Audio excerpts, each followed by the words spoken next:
Hi, welcome back to my channel. Today I am joining in on the homeschool collaboration, the homeschool show and tell how to make math fun and interesting. Math is definitely a favorite at our house.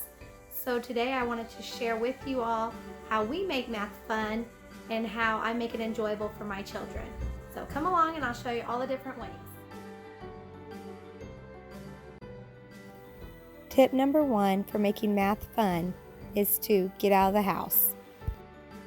With our math curriculum, we have 4 assessments a year. We decided that we would take our first assessment at the library. Tip number 2, use something that they are really into at the time. My children love poppers, therefore we use them a lot in math, especially with our kindergartners who are learning addition and subtraction. We do also have a large square one coming that we can use for multiplication as well for my son.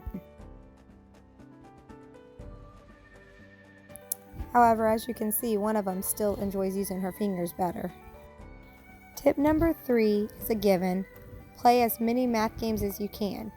These are some fun, simply fun games that we bought that teaches math facts and multiplication. These are also some math games that I had bought from a local craft store that we have, and it teaches fractions, money, addition, and telling time. However, we switch out the flashcards very often with our All About Reading cards, and we'll play the games for reading as well as math. Just so, as long as we're switching out the flashcards, we can pretty much use these games with any other topic that we are learning on, so it's not just used for second grade math. Tip number 3, find different ways to practice math facts so that it's not all pencil and paper or flashcards. You can use flashcards, especially these ones, because if they flip it over, the answer's on the back. But we use them to play fun games such as board races or around the world as well. We found this at a yard sale for $1, and they can practice while I'm working with one of the other kids. They're able to practice their math facts and then check their answer to see if it's correct all on their own. These are another way to practice math facts individually. They wrap, and then when they turn them over on the back, they can check the lines to see if it is correct or not. This is another Usborne game that we have. This one's really neat because they can take all these pieces out, and then they look at the number like 21, and then they know that the answer is 20, so they find the one that has the circle. We call these donuts, and they place it in there. And then the other ones, without the circles, we call cookies. So 673 would be 700, and so then they put the cookie in that one. So we love this because they can self-correct. They flip it over, and then they're able to check the answers on the back to see if they are correct or not.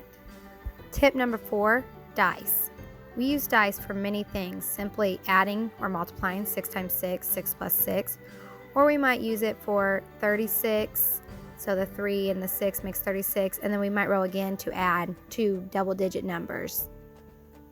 So as you can see, there's lots of ways to use dice as well. Tip number 5, take advantage of the items that come with your curriculum. Another thing that we have is I bought the Good and the Beautiful kits when they were on clearance at the end of the year last year, and I'm so thankful I did. They are able to work on these while I am working with one of the other ones, and it's great for their brains and their thinking, and they don't need my help unless they get stuck on one. This actually will show them what pieces they need so that it's easier for them to figure it out on their own. And that's what I try to encourage them to do, so that they know they have to be continuously working on something while I'm working with one of the others. And I prefer them to be working while I'm working on math with one, the other one is working on something math related as well. This was in the first and second grade kit. It's pretty much similar to the other blocks, except for they have different little creatures they can make, like a lion and a dancer. So you can see the different things they can make with it, but they use these little cardboard pieces instead of the blocks to build these.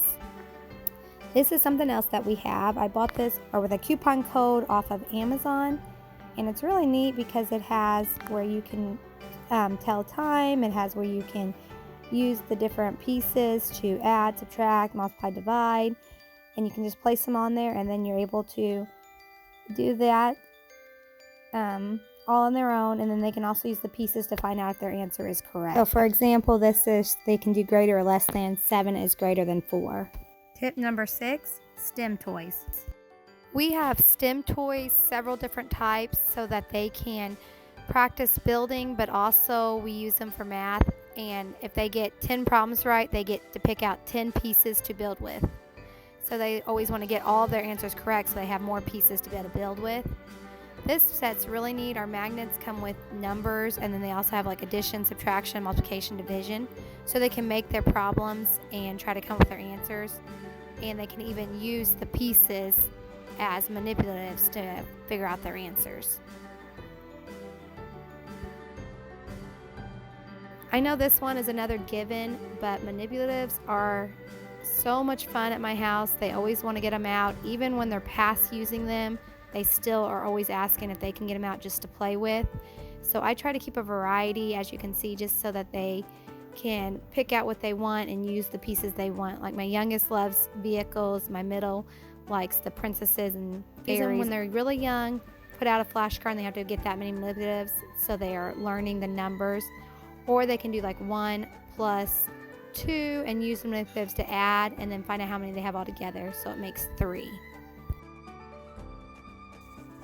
Thank you for watching. If you like what you see, as always, don't forget to like and subscribe below, and be sure to check out the playlist below if you want to see how other moms make math fun and interesting for their children as well. Thank you for watching.